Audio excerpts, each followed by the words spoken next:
야구 뒷담화 비하인드 오신 여러분 환영합니다. 안녕하세요. 저는 비하인드 진행을 맡은 MBC 아나운서 박소영입니다. 2024 KBO 리그가 시작된 지 벌써 한 달이 지났습니다. 이 뜨거워지는 야구 열기만큼이나 우리도 오늘 한번 뜨겁게 달려볼까요?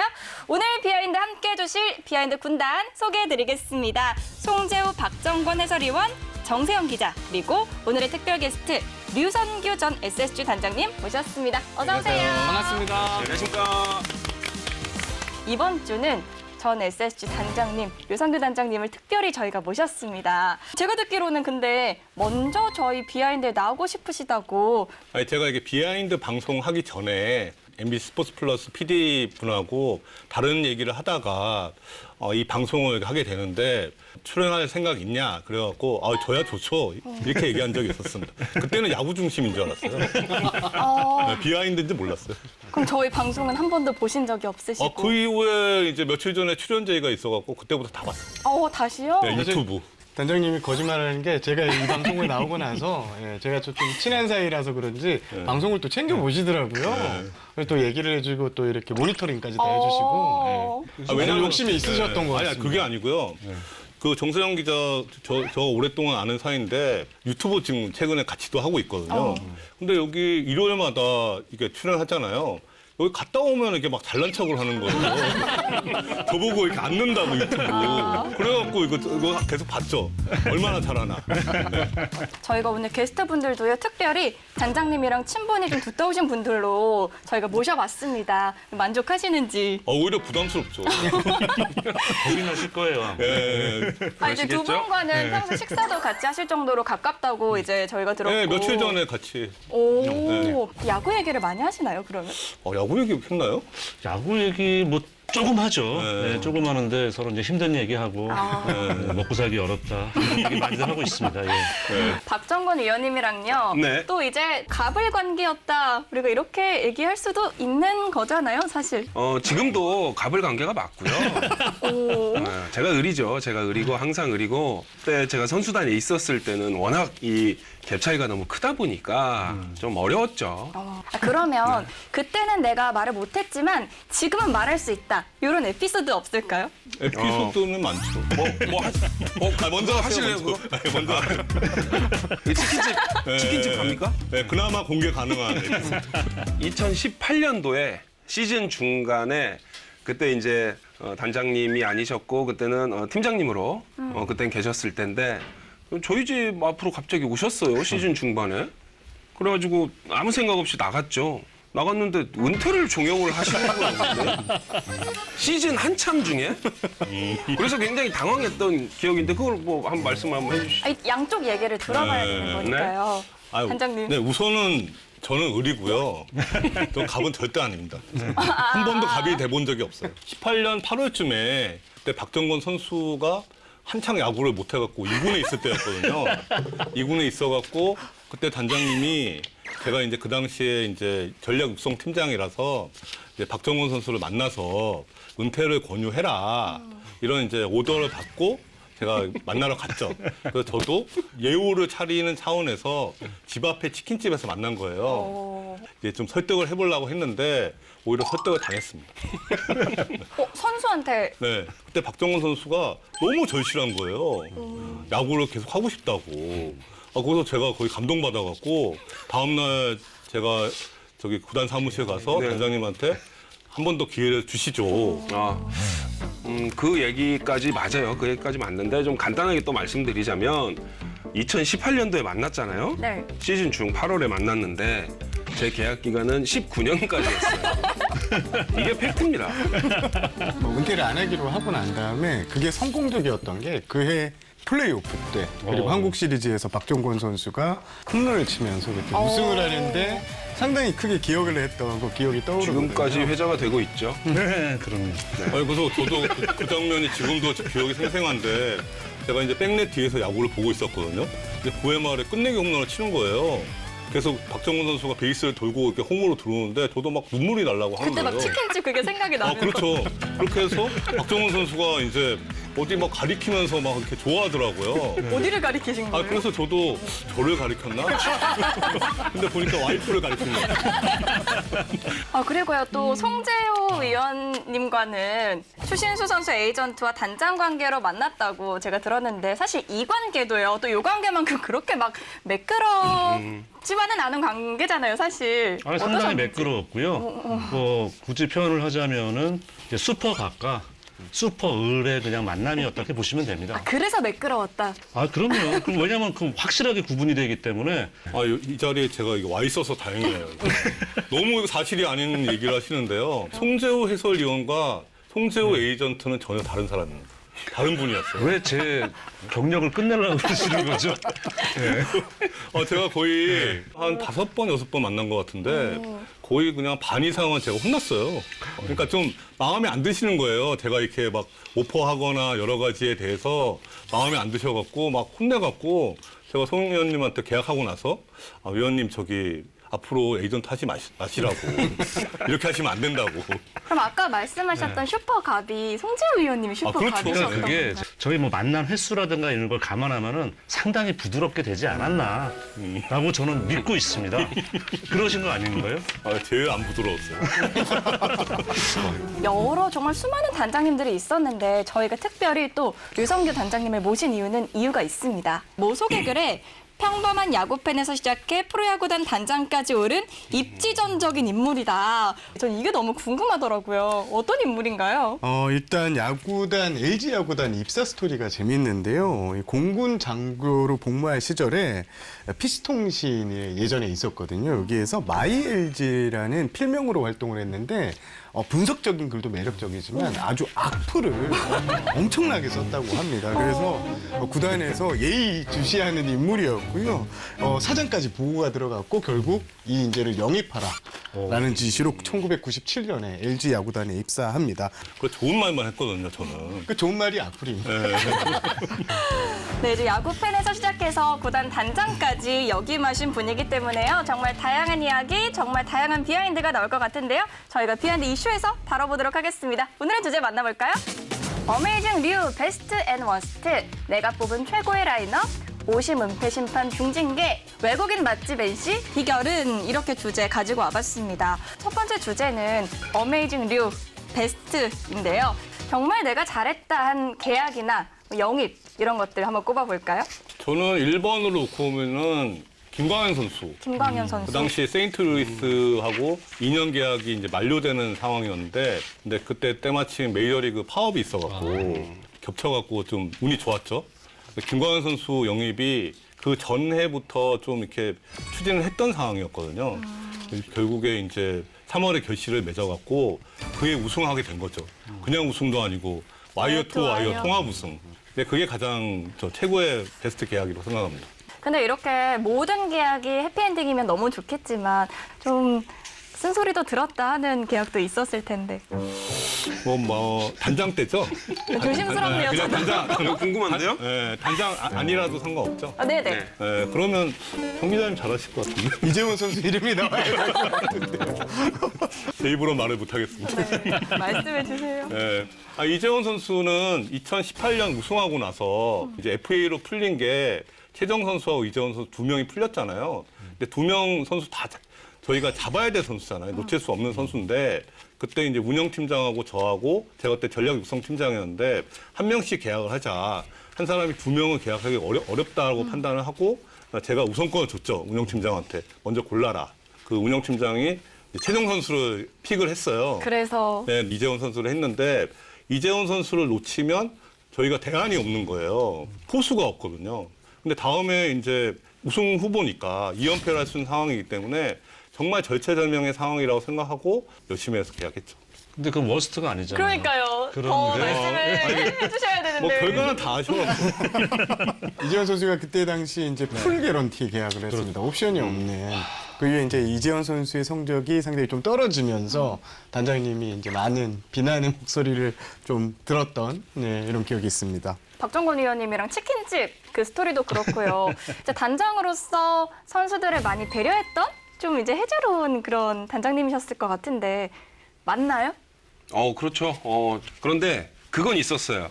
일적인 일하고 그리고 일 외적으로의 그런 선수들하고 좀 친밀하게 얘기를 나눌 때와는 굉장히 많이 모습이 달라지시죠. 그런 강력한 카리스마라고 할까? 네, 그런 카리스마, 이 일적인 부분에 있어서는. 하지만 그 외적으로 딱 동네형 딱 지금 느낌이 지금 딱 바보 형이요? 유성규 단장님이 이제 제가 기사에서 자주 썼던 표현인데 불독이라는 표현을 자주 써요. 이제 위에서 이 선수를 꼭 잡아라 하면 불독처럼 한번 물면 놓지를 않습니다. 와. 그래서 제가 알기로는 유성규 단장님이 계약 실패 사례가 거의 없는 걸로 알고 있거든요. 본인이 협상 테이블을 차렸던 계약은요. 결국은 계약을 했으니까 뭐 이제 좀 편하게 말씀을 드렸는데 그때 왜 추인 선수 계약하실 때는 근데 왜 처음에 말도 안 되는 이상한 자꾸 제안을 하셨어요? 그러니까 제가 화를 낸 거예요. 여기 지금 스태프분 제 화나는 거 보시면 방금 인정하신 거 보셨죠? 인정하시잖아요. 제가 이러면 하지 마시죠. 이런 정도 얘기를 했습니다. 트라우마 생기겠네. 그때 기억이 다시. 계약이 잘 됐잖아요. 네, 그러니까 결국은 이제 불독이 맞는 거고 그러니까 처음부터 불독까지 탁 하시지 그냥 왜 자꾸 재셔가지고. 아니 그 당시에 위에서 오더가 명확하게 안 나왔어요. 이제 윗선에 이거를 이제 돌리시면. 근데 제가 인정하는 거는요. 네. 그러니까 이런 말씀을 솔직하게 다 해주셨어요. 이러한 상황이기 때문에 이제 어느 정도 가이드라인 선이 좀 애매했었고 그걸 솔직하게 하셨기 때문에 저도 마음에 열고 말씀을 나눌 수가 있었던 거지. 거기 자꾸 막 빙글빙글 돌리고 뭐 이상하고 그러면은 좀 기분 상하거든요. 이게 바로 선수나 에이전시의 이제 마음을 돌리는 비법이네요. 비법이 할 거 없고요. 저는 뭐 이게 계약도 일종의 승부라고 생각하고 성사시키기 위해서는 수단과 방법을 가릴 수 없다. 그래서 저는 항상 무릎 꿇고 있어요. 저는 무릎을 잘랐었는데. 그리고 저는 그래서 집에 이렇게 이거 포복으로 갔어요. 그런데 아무리 이렇게 불독이라는 별명을 가지고 계셨어도 이제 수많은 계약 또 연봉 협상을 진행을 하시면서 내가 진짜 오래 공을 들였다, 어려웠다 하는 계약도 있었을 것 같은데. 그게 또 이재원 선수라 갖고 그 에이전트하고 10번을 만났어요. 네, 진짜 제가 최고로 공들인 계약입니다. 그때 제가 기억을 또 하는데 담당 기자로서 이제 단장님한테 이제 전화를 드려요. 계약 진행 사항이 어떻게 되고 있냐 하는데 지금 10시간째 같은 커피숍에 앉아 있다. 그 정도로 좀 집요하게 이렇게 계약을 했던 걸로 기억을 합니다. 물론 아까 이제 협상 테이블을 열면 실패가 거의 없다라고는 하셨지만 공을 이렇게 들였는데도 좀 잘 안 된 선수들도 있을 것 같아요. 아니 사실 제가 그 성사가 안 된 적이 거의 없는데 딱 한 번 있는데 그게 누구예요? 공을 그렇게 많이 들인 건 아니고 그때 실패한 사례가 이제 FA 그 최영우 선수. 최영호 선수. 네, 두 번째 FA 때. 그때 이제 실패했죠. 왜 그때는? 그게요. 이제 에이전트하고 어느 정도 좀 합의를 많이 봤거든요. 그래서 제가 광주를 같이 내려가자. 광주 내려가서 도장을 찍자. 근데 제가 워낙 좀 적극적으로 나가니까 그 에이전트 분이 좀 무서워한 거예요. 그래서 좀 한 발 이렇게 뒤로 좀 빼면서 조금 기다려 보시죠. 그때 기아에서 이제 SK가 들어온 걸 알고 이제 좀 수정 제안해갖고 계약을 한 거죠. 그럼 두 개네요, 두 개. 최용우 선수하고 저 선수 못 그만두게 한 거. 그건 계약이 아니에요. 이제 한 선수를 영입을 하려면 다른 구단, 또 고교야구, 그리고 해외 선수들까지 정말 많은 선수들을 봐야 되잖아요. 그래서 저희가 두 번째 주제로 내가 뽑은 최고의 라인업을 준비해봤습니다. 함께 먼저 라인업 지켜보시죠. 네, 1번 이루수 김혜성, 2번 지명타자 페라자, 3번 삼루수 최정, 4번 외야수 로하스, 5번 일루수 오스틴, 6번 외야수 레이에스, 7번 외야수 에르디아, 8번 포수 양의지, 9번 유격수 오지환, 선발은 알칸타라입니다. 단장님이 짜주신 라인업인데요. 외국인 타자로 도배를 하셨어요. 이거 보기만 해도 진짜 숨 막히는데 이렇게 라인업을 짜도 되는 건가요? 우선은 이제 박정건 위원하고 같이 짜는 걸로 제가 사전에 듣고 네. 박정건 위원하고는 다르게 가자라는 게 기본 컨셉이었습니다. 스타일을 제 걸 알고 아십니까? 이렇게는 안 할 것 같으니까 외국인 선수를 이렇게 도배를 할 거라고는 생각을 안 했을 거고 제한이 없잖아요. 네. 그러니까 저는 이제 외야수는 외국인 타자를 하는 게 맞다. 기본적으로 수비는 돼야죠. 그래서 페라자 선수를 지명 타자에 넣었습니다. 이에 대해서 의견 있으신 분 있으신지. 지금 이 라인업을 보면 OPS가 상당히 높은 타자들로 구성이 되어 네. 있습니다. 사실 유성규 단장이 그 단장 시절에 보면 팀 전력 분석이나 상대팀 전력 그리고 시즌 예측을 할 때 OPS로 상당히 이 활용을 많이 하셨거든요. 이번에도 아마 OPS로 활용한 이런 라인업이 나오지 않았나. 박정권 위원님과 다르게 짜려고 이렇게 짰다라는 말씀을 해주셨는데 그러면 박정권 위원님의 라인업도 확인해 보시죠. 1번 유격수 김도영, 2번 이루수 김혜성, 3번 외야 박건우, 4번 지명타자 로하스, 5번 삼루수 노시환, 6번 외야수 구자욱, 7번 일루수 강백호, 8번 포수 양의지, 9번 외야수 윤동희, 그리고 선발은 류현진 선수입니다. 확실히 차이가 보여요. 이제 국내 선수 위주로 꾸려주셨네요. 네, 확연히 좀 다르고. 그래서 사실 제가 망설인 건 이제 3루였는데 네. 사실 최정 선수는 조금 나이가 많다 그래가지고 좀 제어를 시켰고 그리고 전체적으로 젊은 라인업을 한번 꾸려보고 싶었어요. 그리고 좀 한쪽으로 편향되지 않고 그리고 각 팀에 웬만하면 한 명씩은 넣어보자 뭐 그런 부분도 좀 있었고요. 그리고 SSG가 없는데 사실 SSG에서는 사실 뭐 최정 선수를 제외하고는 사실 좀 어느 한쪽으로 좀 치중된 그런 능력치들이 좀 있어서 물론 제가 너무 좋아하는 그런 전 팀이기도 하지만 늘 수가 없었죠.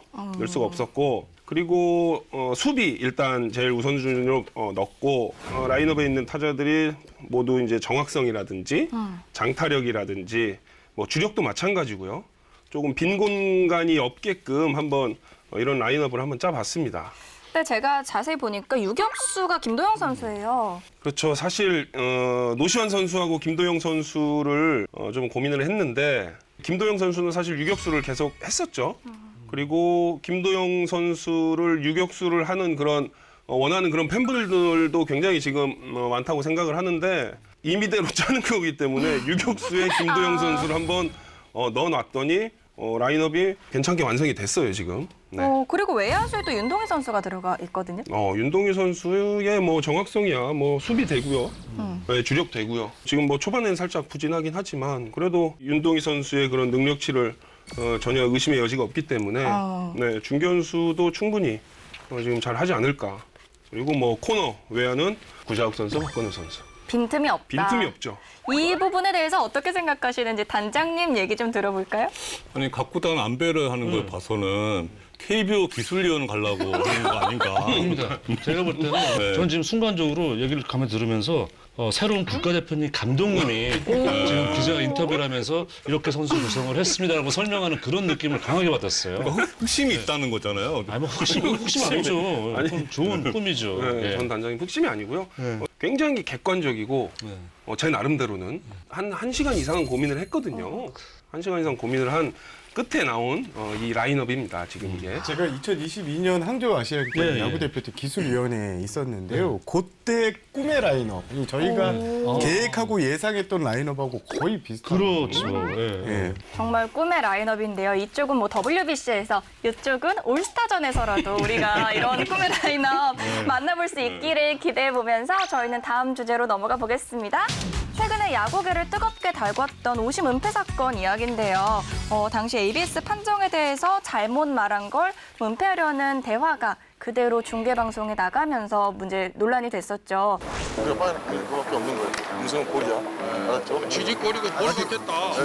다 뜻대로 아니라 골이라고 나왔다고 이렇게 하시라고 우리가 안 깨질라고. 일단 그렇게 하셔야 돼요. 이때 현장에서는 좀 반응이 어땠는지 먼저 들어볼게요. 일단 KBO의 입장은 확실했습니다. ABS의 공정성을 심각하게 훼손한 사안이다. 강력하게 징계가 필요하다 이런 입장을 전했었고요. 심판위원들의 이 품위 손상 혹은 오심이 나오면 벌칙 내규에 따르면 되거든요. 근데 벌칙 내규는 이게 한계가 있습니다. 출장 정지 같은 경우에는 최대 30일 정도 그리고 벌금은 최대 200만 원까지만 이렇게 한계가 있거든요. 징계가 제한적이기 때문에 KBO는 인사위원회까지 파격적으로 열어서 역대급 징계인 이민호 심판위원 같은 경우에는 계약 해지라는 초강수를 뒀고요. 나머지 심판위원 두 분도 정직 그리고 향후 보직을 다시 결정을 하겠다는 입장을 밝혔습니다. 이 KBO가 최근 수년 동안 가장 부르짖는 이 캐치프레이즈 자체가 클린 베이스볼이잖아요. 그러니까 뭐 한마디로 이제 변명의 여지가 없는 상황이고요. 무엇보다 가장 크게 팬들에게 이제 다가왔던 거는 속이려고 했다. 그러니까 사실을 은폐하려고 했다. 이제 이 점이 가장 좀 가슴 아프게 다가오는 부분이었기 때문에 KBO도 초강수를 두지 않았나 생각이 들고요. 어떻게 보면 이제 우리가 처음으로 이번에 ABS 시스템을 도입하지 않았습니까? 이제 그러면서 100% 완벽하다고 볼 수는 없어요. 이제 그러면서 생기는 하나의 이것도 좀 안 좋은 에피소드가 될 수 있는데 향후에는 정말 이런 일이 절대 없어야 될 것 같고 그래서 그런 면에서 KBO도 향후에 어떤 의견을 수렴을 해서 다시 한번 점검도 해주시고 이런 부분이 서로 같이 공존을 해야 되지 않을까 생각이 들었습니다.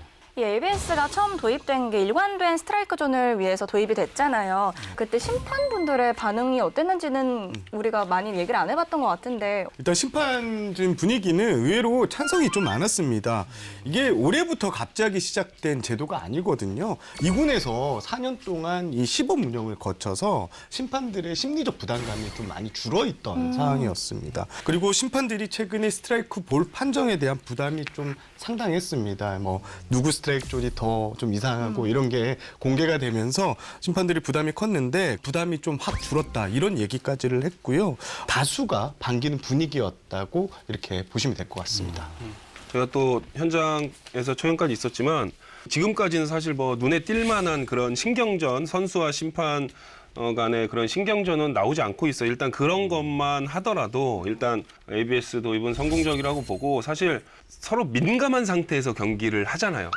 그러면 이제 아무것도 아닌 걸로 서로 에너지 소모를 너무 많이 하거든요. 그런 부분이 없어지고 오로지 경기에만 집중을 할 수 있다라는 게 오히려 뭐 팬분들한테도 야구를 더 집중해서 볼 수 있는 그런 환경이 만들어졌다고 봐야죠. 박정건 의원님은요, 선수 시절에 좀 억울했던 판정이나 그런 이런 에피소드들 기억에 남는 게 있으실 수도 있을 것 같은데. 사실 억울했다라기보다는 제가 이제 갑자기 생각난 건데 보네드 플레이예요. 어찌되면 제가 보네드 플레이 한 건데 네, 제가 보네드 플레이를 한 건데 사실 그 장면 때문에 제가 2군을 내려갈 뻔한 그런 사건이에요. 뭐냐면 제가 도루를 많이 하진 않지만 그래도 한참 할 때가 있었어요. 제가 뭐 한 18개까지 시즌 도루를 했었는데 제가 굉장히 그냥 저희 흔히 얘기하죠. 이지 아웃이라고 하는 제가 슬라이딩을 들어갔는데 상대 내야수 글러브에다가 제가 슬라이딩을 한 거예요. 당연히 아웃이잖아요. 그렇죠. 글러브에다가 슬라이딩을 했으니까. 그래가지고 저는 당연히 아웃이다라고 하면서 일어나면서 바로 떡아웃으로 들어왔는데 공을 떨어뜨렸네. 빠진 거예요, 공이. 공이 빠졌는데 이 친구도 빠진지도 모르고 글러브를 찼으니까 이 친구도 공이 있는 줄 알고 이러고 있었던 거고 저는 당연히 아웃이라고 들어갔는데 공이 외야로 굴러갔어요. 그래가지고 이제 다시 후다닥 해가지고 이제 태그를 당했죠. 이제 그 플레이로 인해서 제가 목숨이 간당간당했던 사실 심판 그때 위원이 그때는 조금 원망스러웠다. 그때 당시에는 심판위원께서는 공이 빠지는 거를 바로 이제 목격을 할 건데 근데 이제 아웃 서로 그때 뒤졌어요. 아웃 이 판정을 좀 이제 그냥 뛰어오는 게 아웃이니까 그냥 미리 들고 계셨던 것 같아요. 모두가 속았네요. 네, 그래가지고 저는 이제 바로 일어난 거죠. 네. 네, 그러면 이번에는 마지막 주제로 저희 넘어가 보겠습니다. 외국인 맛집 NC 비결은? 이라는 주제인데요. 저희가 비하인드 올 시즌 처음 시작할 때 동세영 기자님 아시겠지만 NC를 5강 후보에 넣은 사람이 한 명도 없었잖아요. 네. 그런데 지금 NC 너무너무 잘해주고 있습니다. 선두권에서 활약 중이거든요. 지난해 패디에 이어서 자완기호가 너무 잘해주고 있는데 맞습니다. 어떻게 이렇게 잘 뽑을 수 있는 건가요? 사실 NC는 외국인 선수 맛집입니다. 뭐 이름만 들어도 알 것 같은 테임즈, 뭐 찰리 시렉, 루친스키, 알테어, 에릭 해커 모두 대부분의 선수들이 또 리그에서 타이틀 홀더를 하나씩 또 챙겼던 선수들로 기억이 나는데요. KBO 리그에서 이렇게 맹활약 선수를 구성하는 NC의 비결을 제가 한번 물어봤는데 네. NC 입장은 망하지 않으려고 뽑았을 뿐인데 잘 풀렸다. 근데 터졌다? 예, 이런 얘기를 하더라고요. 그런데 이제 제가 좀 더 들어가서 취재를 해보니까 독특한 데이터 기준이 있다고 합니다. 요거를 가장 우선으로 여기고 여기에서 본 뒤 이제 현장에서 확인을 하는 작업을 거치는 점. 그리고 여기 이제 외국인 업무 담당 스카우트 팀장이 일단 노하우가 상당히 있는 걸로 알고 있습니다. 15년 이상 이쪽에 재직을 하면서 메이저리그 구단들과의 상당히 유대관계가 좋고요. 여기에 또 메이저리그의 그런 인프라들을 상당히 잘 활용을 한다고 합니다. 이런 요소들이 지금 NC가 잘 외국인을 구성하는 이유가 아닌가 싶습니다. 단장님이 또 이제 구단 내부의 사정 같은 것도 좀 잘 아시잖아요. NC는 어떻게 이렇게 스카우트를 잘할까요? 저도 뭐 외부 사람이잖아요. 그러니까 NC 내부 사람은 아니니까 내부 사정은 정확히 몰라도 외부 입장에서 저도 궁금해서 좀 알아보니까 NC에는 3가지가 없더라고요. 뭐가요? 보통 다른 구단 같은 경우 선수 출신 스카우트가 있잖아요. NC에는 선수 출신 스카우트가 없습니다. 그냥 데이터만 갖고 뽑는 거예요. 그리고 두 번째로 원정 기록원이 타구단 다 있는데 원정 기록원이 또 없더라고요.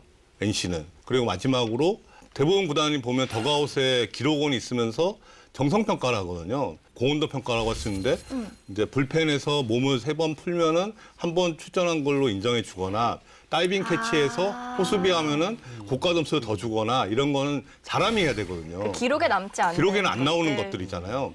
보통 이렇게 하는데 NC는 이제 오로지 데이터만 갖고 고가를 평가하는 거죠. 그리고 단장이 데이터 전문가 출신이고, 그러니까 데이터 중심으로 돌아가는 구단이라고 보시면 될 것 같습니다. 좀 과학적이라고 해도 될까요, 우리가? 어떻게 보면 ABS처럼 사람이 없고 데이터가 하는 거죠. 그러니까 편견이 없는 것 같아요.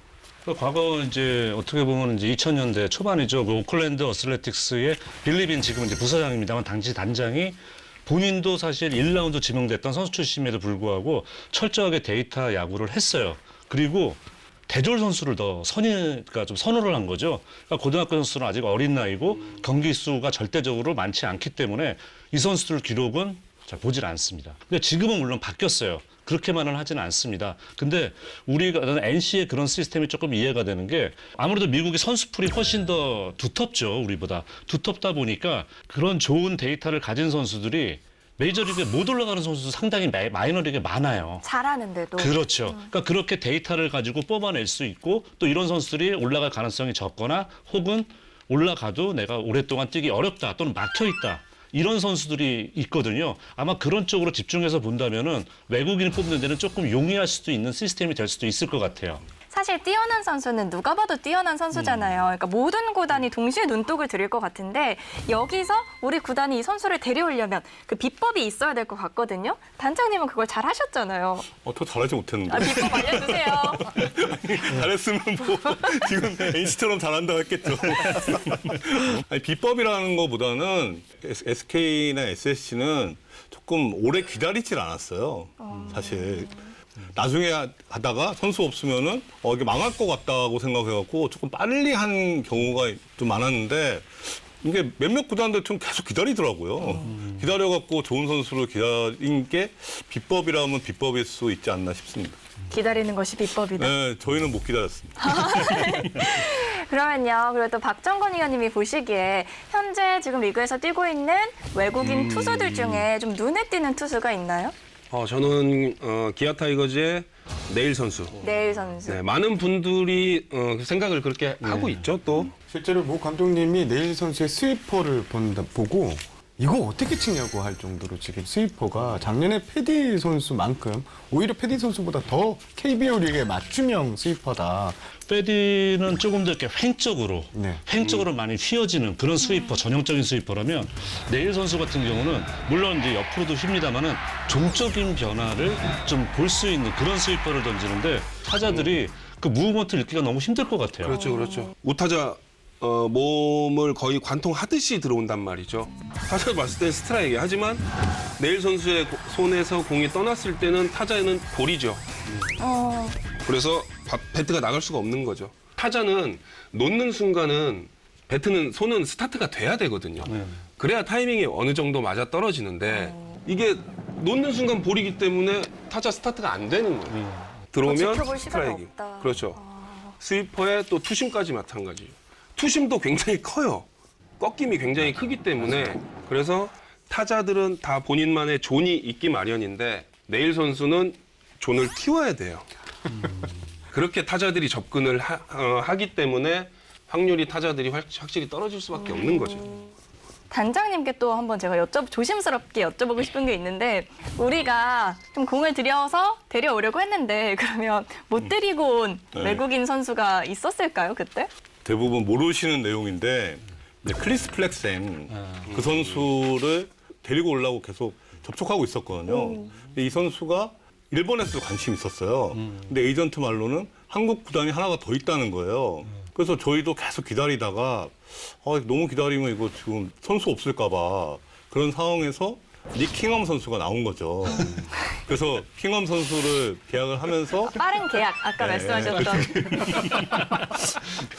그렇죠. 빠른 계약을 해갖고 이제 크리스 플렉스는 이제 포기했죠. 포기하고 킹엄 정도면 좋은 선수다 싶어갖고 이제 계약을 했죠. 그때가 제가 담당 팀장이라서 네. 기억이 생생하고 더 있으면은 조시 린더블럼 이 선수는 이제 힐만 감독 때 그때 롯데 선수였는데 계약이 이제 해지가 될 수 있다는 거예요. 그러면서 SK에 오고 싶다. 힐만 감독하고 같이 야구를 하고 싶다. 그런 의사가 있었는데 저희가 그때 뭐 산체스하고 켈리 선수가 있어갖고 뭐 바꾼 상황이 아니었거든요. 근데 두산 가더니 이게 또 터졌죠. 두 선수 다 두산이네요. 그러면. 네. 또 이게 하나가 더 있는데 더스틴 리퍼트. 리퍼트는 텍사스에서 이제 그때 메이저에서 볼펜 투수였어요. 그러니까 접촉하고 있었는데 거기서 이제 좀 하다가 이제 두산을 갔죠. 그러니까 이게 다 보면은 리퍼트 다음이 린드블럼 그다음이 플렉슨이잖아요. 이게 이어져 있어요. 오, 신기하네요. 네. 지금 생각해보면 SK가 두산 왕조를 만들어준 거죠. 이렇게 되는 건가요? 그 선수도 없으면 왕조 안 됐어요. 못 기다렸어요. 그 선수 SK 왔으면 SK 왕조였죠. 많이 놓치셨네요. 네, 그러게요.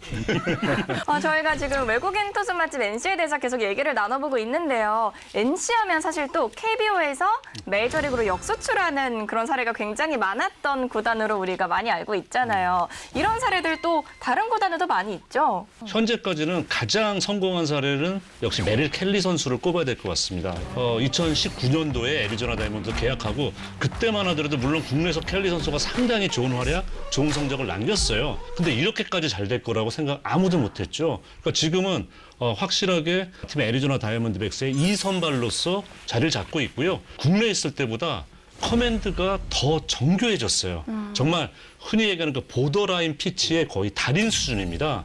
거기서 그 선수가 뭐 공이 빠르거나 이런 유형 아니거든요. 자기의 영역을 확실하게 만들었고요. 그리고 또 이제 불펜 투수입니다만 과거 롯데에 있던 레일리 선수 불펜 투수로 자완 스페셜리스트로 뛰고 있는데 자기 영역을 확실하게 만들었어요.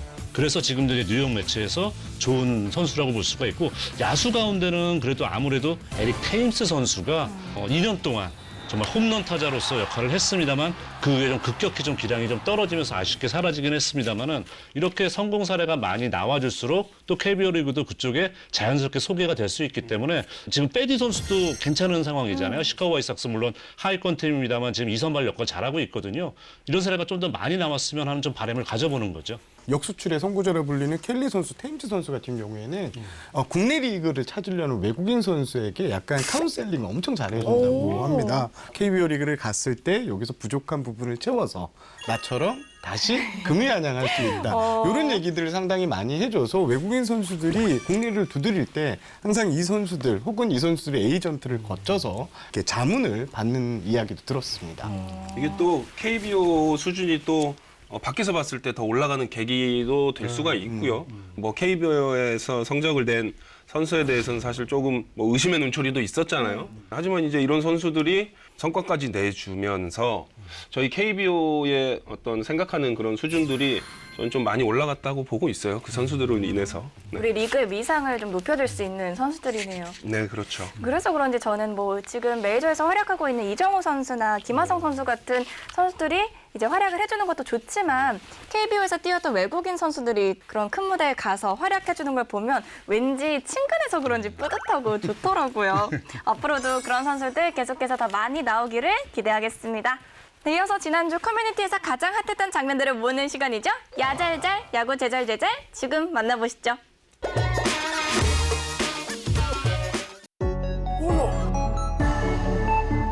괜찮아, 자연스러웠어. 계속 야구를 내시더라고요, 아버님께서. 울지 마세요. 잡아먹을 듯하게.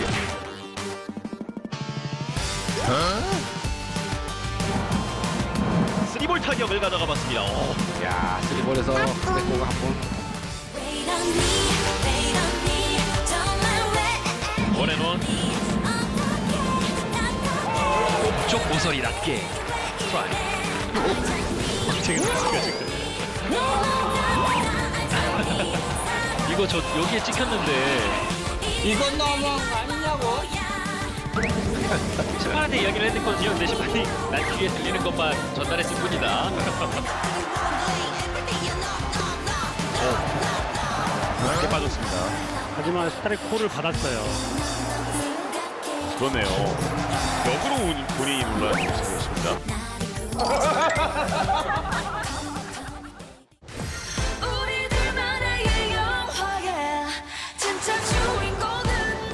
낮게 들어왔습니다. 삼진입니다. 자 지금 나다운신가요? 태그를 하지는 않았습니다. 그렇죠. 한 번에 지금 포구가 이루어지지 않았잖아요. 예. 이렇게 되면 나다웃 상황이 되면서 그러네요. 김재환 선수의 집중력 있는 또 플레이가 나왔네요. 야, 대단합니다. 상대 빈틈을 이용하고 있는 부산 베어스. 그렇죠. 이게 경험에서 나오는 것 같아요. 예. 자, 한 번에 포구가 안 됐잖아요. 그렇죠. 이렇게 되면 삼진골을 했고 일단 아웃이긴 했는데 예. 김재환 선수의 연기력이 정말 좋았어요. 네. 이랬다가 저랬다가 왔다 갔다 나갔다가 너는 봤다 장난하나 나 한순간에 세대 1루 1루 나가 있고 타석에는 박찬호. 다시 번트하세. 번트 됐어요. 번트 됐어요. 잘 됐어요. 잘 됐어요. 1루에서 1루 빠지면서 3루 한준수 다시 돌아가면서 자 1루 걸렸습니다. 그리고 그 사이 파브로 들어갑니다. 끝내기 기아 타이거즈 시즌 초 연장 승부를 끝내기 승부로 결집하는 기아 타이거즈. 자 보내기 번트가 나왔는데 통과 약간의 미스플레이가 나왔고 한준수 선수가 3루 베이스를 돌면서 오버런이 됐어요. 그러면서 원래는 이제 톱살이 걸릴 수 있는 상황인데 2루 통과하는 과정에서 다시 홈에 들으면서 경기가 끝났습니다. 그렇네요. 전혀 예상치 못한 끝내기 장면이 지금 나온 것 같습니다. 야, 이 경기가 또 이렇게 결과로 만들어지네요. 황성빈 선수가요, 이제 아주 야잘잘의 단골 손님이 됐습니다. 단장님은 이런 열정 막 이렇게 넘치는 선수에 대해서 어떻게 보시는지 좀 들어볼게요. 황성빈 선수는 사실 제가 2020년도에 드래프트 할 때 저희가 이제 3순위로 최지훈 선수를 지명하려고 계획을 잡고 있었는데 만약 혹시 못 잡으면 황성빈을 대안으로 생각했어요. 그래서 제가 이 선수 경남대학교 나온 선수인데 이 선수 경기를 직접 가서 한번 봤거든요. 엄청 빠른 거예요. 야, 진짜 빠르다 하고 했던 선수인데 이 선수가 또 이 선수더라고요. 근데 저는 야구 보면서 이 선수 플레이 보면은 야, 옛날 같으면 많이 맞았을 것 같은데. 만약에 지금 현역 선수신데 상대팀에서 저런 선수가 나왔다. 그러면 어떠실지. 굉장히 젠틀하게 얘기는 할 것 같아요. 돌려서. 네, 젠틀하게 좀 자중해주면 안 되겠니? 뭐 이런 식으로. 황성민 선수가 또 홈런 2방도 한 경기에 치고 막 이랬어요. 그러니까 재능이 많은 선수니까 본인이 이제 뭐 물론 그중에서도 최고의 재산은 스피드겠죠. 근데 너무 그쪽에만 의존을 하고 또 그걸 살리기 위해서 다른 거를 버리지 않고 자기의 다른 재능도 같이 살리면은 더 많은 사람과 관심을 받을 수 있는 선수 되지 않을까 그렇게 생각이 듭니다. 좀 참고 있는 게 보여요. 다른 구단들에서 이게 계속 과하게 진행되면 아마 좀 안 좋은 벤치 클리어링 이런 게 계속 나올 가능성이 높다고 저는 생각합니다. 근데 반대로 어떻게 보면 황성민 선수 저 플레이가 지금 잠자고 있는 롯데 타선을 깨웠을 수도 있거든요. 팀으로 봐서는 보배 같은 선수죠. 타구단이 어렵네요. 봤을 때는 좀 반대로 보이겠지만. 그럼 저희는 다음 코너로 넘어가 볼까요? 짧지만 강한 B급 인터뷰, B터뷰입니다. 이번 주 주인공 확인해 볼게요. 도영아, 너 땜 씻어라야. 김도영 선수입니다. 만나보시죠. 안녕 비하인드. 기분 너무 좋고 항상 텐션이 좋은 것 같아. 저는 김도영 선수가 3할 2푼에 30홈런 60도로 했습니다. 아직 너무 이른 것 같고 나는 하나도 의식을 안 하고 그냥 하루하루 팀이 이기는 데만 신경 쓰고 있어. 나를 너무 과대평가해 주셔서 너무 고맙고 그렇게 되는 선수가 되도록 노력할게. 가장 말 안 듣는 후배는 김도영. 이건 뭐 답이 모든 선배한테 정해져 있는 것 같아. 도영아 보고 있지? 너의 현실이야. 그건 봤어. 전혀 동의 안 하고 그건 원준이 형 피셜이기 때문에 다른 선배님들의 의견도 한번 들어봐야 될 것 같아. 항상 내가 원준이 형을 부르는 호칭이 있는데 꼰주님이라고, 꼰대 공주님이라고 부르는데 원준이 형 별명이 공주님이라 공포의 주둥아리라고.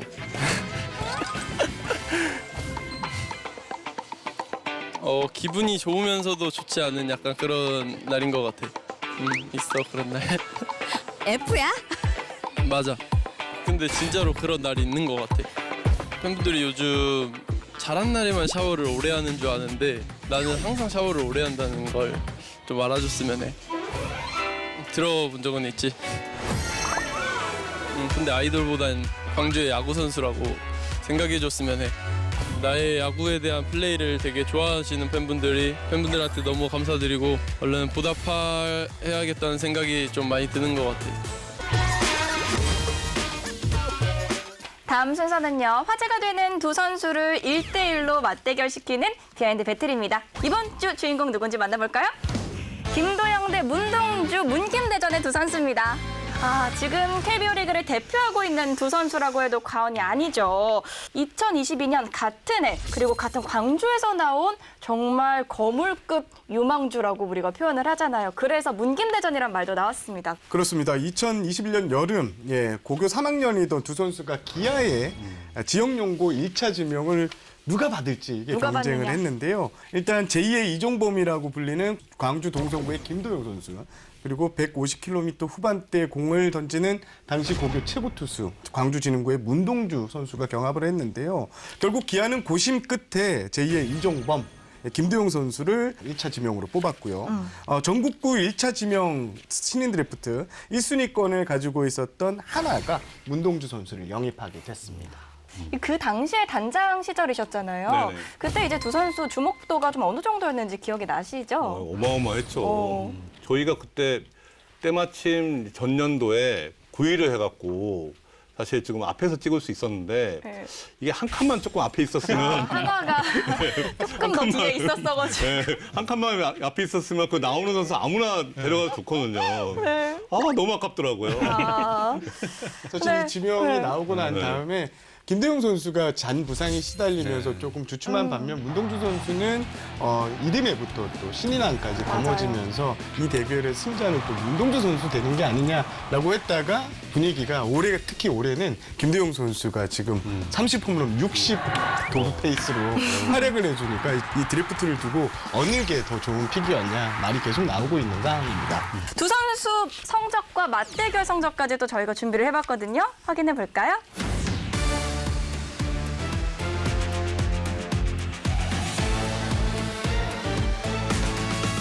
우리가 그 2022년 드래프트로 돌아가서 우리가 만약에 지명권이 있다. 두 선수 중에 한 선수를 우리가 데려올 수 있다라고 한다면 어떤 선수를 데려오고 싶은지 각자 한번. 저는 김도영 지명합니다. 이유는요? 매일 봐야 됩니다. 야수니까 매일 뛸 수 있다. 매일 봐야 되고 김도영 같은 그런 능력의 선수를 매일 보고 싶기 때문에 저는 김도영입니다. 의원님은 어떻게 보세요? 김도영 선수입니다. 오, 역시. 네, 그러니까 두 선수의 재능은 어차피 포지션이 다르니까 직접적으로 비교하기는 어려운데요. 최근에 약간 희소가치라 그럴까요? 빠른 공을 던지는 고교하고 투수들이 계속 늘어나고 있어요. 물론 문동주 선수가 빠른 볼 이외에도 좋은 투수로서 갖춰야 될 덕목을 많이 갖추고 있습니다만은 앞으로 15년, 20년 동안 물론 해외 진출을 하지 않는다는 전제가 있으면은 팀을 이끌어 나갈 수 있는 야수가 오히려 선제는 찾기가 쉽지가 않다고 봐요. 그래서 김도영 선수를 선택할 것 같습니다. 그러면 단장님 입장도 좀 궁금해요. 먼저 하시는 게. 그러면 정세영 기자님 의견 먼저 들어볼게요. 저도 김도영 선수인데요. 저는 데일리 플레이어로서의 가치. 선발 투수는 1년에 한 시즌 최대 등판을 하면 30경기. 야수들 같은 경우에 140경기 이상 나오거든요. 이 중에 3분의 1경기, 그러니까 한 40경기만 미쳐도 이 선수가 책임질 수 있는 승수가 좀 더 많게 보고요. 그리고 김도영 선수는 저는 아직 이 포텐을 다 터뜨리지 않았다고 보고 있습니다. 그래서 그거까지 터뜨린다는 가정하에 저는 김도영 선수를 선택하겠습니다. 지금 김도영 선수 세 분이 선택을 해주셨는데요. 이제 단장님 의견을 드릴 때가 왔습니다. 네, 이게 저도 이게 듣다 보니까 앞에 두 분이 설득당하신 거 아니죠? 제가 똑같은 생각이라 갖고 그래서 이왕 그냥 마지막에 하자 싶더라고요. 저도 김도영입니다. 지금 아까 송 의원님도 말씀하셨지만 지금 고교야구에 이런 파이어볼러 투수들은 좀 계속 나오고 있거든요. 그러니까 문동주 이후에 심준석, 그다음에 장현석, 지금 또 정우주라는 선수도 지금 나오고 있어요. 네. 근데 반면에 김도영, 유영은 없어요. 되게 희소한 거죠. 이종범 이후에 없어요. 이종범 이후에 93년 데뷔였으니까. 김도영 선수가 22년 데뷔잖아요. 29년만? 그럼 LG가 우승한 거하고 똑같은 수준? 그러니까 그리고 이 선수가 이종범 선수처럼 게임 체인저로서의 자질이 있다. 게임을 뒤바꿀 수 있는 선수가 사실 드물거든요. 그래서 저는 김도영 선수를. 네, 다음 코너는요. 매주 화제가 되고 있는 코너입니다. 비하인드 픽. 이번 주는요. 아주 놀라운 결과가 나타났다고 하는데요. 먼저 지난주 예측 결과 확인하시죠. 네, 비하인드 최초로 전멸을 하고 말았습니다. 4명의 야구 고수와 1명의 초심자의 행운 그 어느 것도 소용이 없는 한 주가 바로 지난주였는데 소고기는 참 못 드셨겠어요. 아니, 소고기가 지금 문제가 아니고 쫓겨나게 생겼습니다. 이번 주 예측은 조금 더 신중에 신중을 더해서 저희가 좀 노력을 해봐야 될 것 같은데 이번 주 예측 함께 보시죠. 단장님은요 2대1로 SSG 위닝을 예측을 하셨는데요. 이제 단장의 시각으로 한 예측은 또 어떨지 저희가 궁금하거든요. 저도 이게 선발 매치업을 보니까 롯데가 좀 낫더라고요. 객관적으로 보면. 근데 문제는 불펜하고 이제 타선에서 차이가 좀 큰 거예요. 그러니까 이게 5회까지 대등하게 가면은 거의 SSG 윈이 될 것 같아요. 수입은 실질적으로 좀 어렵다고 보거든요. 저도요. 이번엔 좀 선발 매치업을 봤어요. 근데 하나에서 이번 선발이 문류 그리고 페냐 선수 이렇게 세 선수더라고요. 그러면은 위닝을 가져갈 수 있지 않을까. 그럼 3대0 하시지 그러셨어요. 에? 3대0 왜 안 하셨어요? 근데 저도 네. 현실적인 사람이라 확률적으로 수입은 좀 어렵지 않나. 이게 근데 KT 선발도 보셨어요? KT 선발도 봤는데 타선도 제가 볼 때는 조금 한화가 요즘 좀 괜찮지 않나? 해봤습니다. 근데 그 자신이 없으세요. 저는요 이미 이걸 경험을 많이 해봤잖아요. 어떻게 해도 자신이 없게 돼요 이게. 전문가 다 되신 것 같아요, 지금. 오, 진짜 전문가들 의견을 지금 들어봐야 될 것 같은데 어떻게 예측하신 건가요? 삼성을 위닝 시리즈로 예상을 했습니다. 양 팀의 이제 상대 전적이 한번 3월 달에 이제 2승 1무였죠. LG가 2승으로 앞서갔는데 그때의 삼성과 지금의 삼성은 너무 지금 다른 팀이 됐죠. 타격도 타격이지만 지금 불펜에서 지금 불펜을 엄청나게 보강을 했잖아요. 그런데 이기고 있어야 필승조를 사용을 하잖아요. 쓸 수가 있는데 지금 그런 부분에서 굉장히 조금 엇박자가 났었는데 이제는 타선들이 터져주면서 먼저 선점을 하고 이기는 경기들이 많아지고 있거든요. 그러면 이제 불펜 사용하는 데 있어서 훨씬 더 안정감 있게 불펜을 이제 박진만 감독이 운영을 할 수 있게 됐고, 물론 LG 선발이 뭐 임창규 선수와 켈리 선수와 뭐 최원태 선수 좋죠. 선발이지만 지금 좀 불안정한 상태다라고 판단을 제 기준에서는 했죠. 거기에 비해 삼성의 타선은 지금 최고조에 지금 올라왔다라고 그렇게 판단을 해서 충분히 위닝이 가능하지 않을까. 그렇게 생각을 합니다. 와, 제가 진짜 많이 배워가네요. 저도 다음 주에는 이렇게 해서 한번 예측을 해보면 좋을 것 같아서 준비해 오도록 하겠습니다. 네, 저는 뭐 이번 주도 변함없이 2승 1패인데요. 그 2승은 NC를 꼽았습니다. 저는 NC가 지난 시즌부터 보시게 되면은 거의 연패를 잘 안 하는 팀이에요. 연패를 잘 안 하는 팀이고 두산 같은 경우는 알칸타라 선수, 브랜든 선수가 최근에 다 몸이나 상태가 좋지를 못해요. 그런데 제가 사실은 여기서 제가 선빵 생각을 했었는데 일러준 거는 곽빈 선수가 지금 사실은 구위나 이런 게 나쁜 게 아님에도 불구하고 지금 성적이 따라주질 못하고 있는데 지금 외국인 투수 2명이 이런 상황에서 곽빈 선수가 되게 책임감을 가지고 그 경기는 챙겨줄 거란 생각이 들었어요. 저는 일단 이번 매치업을 좀 치트키라고 봅니다. 객관적인 전력 차이가 기아와 키움이 저는 있다고 보고요. 그래서 이번 승부마저 제가 못 맞추면 제가 이제 공약을 걸겠습니다. 여기 계신 분들에게 제가 커피에 다 돌리겠습니다. 스태프까지 얘기 나올 줄 깜짝 놀라가지고. 저희가 과연 다음 주에 커피를 마실 수 있을지 없을지 이번 주 승부 예측 결과도 계속해서 기대해 주시고요. 오늘 특별 게스트로 와주신 단장님, 오늘 녹화 어떠셨나요? 제가 여기 오면서 지하철 한 3번 갈아타면서 왔거든요. 그래서 제가 마음으로 생각한 게 예전에 연세대 농구팀이 잘했잖아요. 그러니까 농구가 5명이었잖아요. 여기 우리 다 5명인데 연세대 농구팀 기준으로 보면은 이상민, 우지원, 문경은, 서장훈 선수가 있는 거예요. 저는 이제 소금과 같은 석주일이나 김훈 같은 선수가 되면 되겠다. 이런 마음으로 녹화를 했습니다. 다음에 또 한번 나와주실 의향이 있으신지. 아, 저는 언제나 좋죠. 그럼 저희가 또 연락 먼저 드리도록 네, 하겠습니다. 네, 이번에는. 감사합니다. 박정권 의원님, 저희가 한번 소감도 들어봐야 될 것 같은데. 네, 일찍 좀 나오고 싶었고요. 그리고 또 나와서 항상 야구 얘기를 하는 건 좀 재밌는 것 같아요. 네, 또 색다르게 제가 그동안 좀 다르게 해왔던 그런 야구 얘기를 이렇게 카메라 앞에서 이렇게 진솔하게 했다는 것에 대해서 재밌었고 또 많이 배웠고 근데 또 언제 나오면 되나요? 저희 다음 주에 바로 나와주실 수 있나요? 좀 최대한 빠르게. 네, 그러면 저희는 다음 주 더 핫한 이슈, 더 거침없는 입담과 함께 돌아오도록 하겠습니다. 야구 뒷담화가 궁금하다면 비하인드로 들어와. 좋아. 계약 기간이 19년까지 돼 있었다고요. 계약 기간이 19년까지 돼 있었는데 18년에 이걸 은퇴를 시키는 게 말이 됩니까? 소영 씨 말이 됩니까? 잘못한 거 아니야? 잘못한 거 아니야? 지금 무슨 말씀이세요? 지금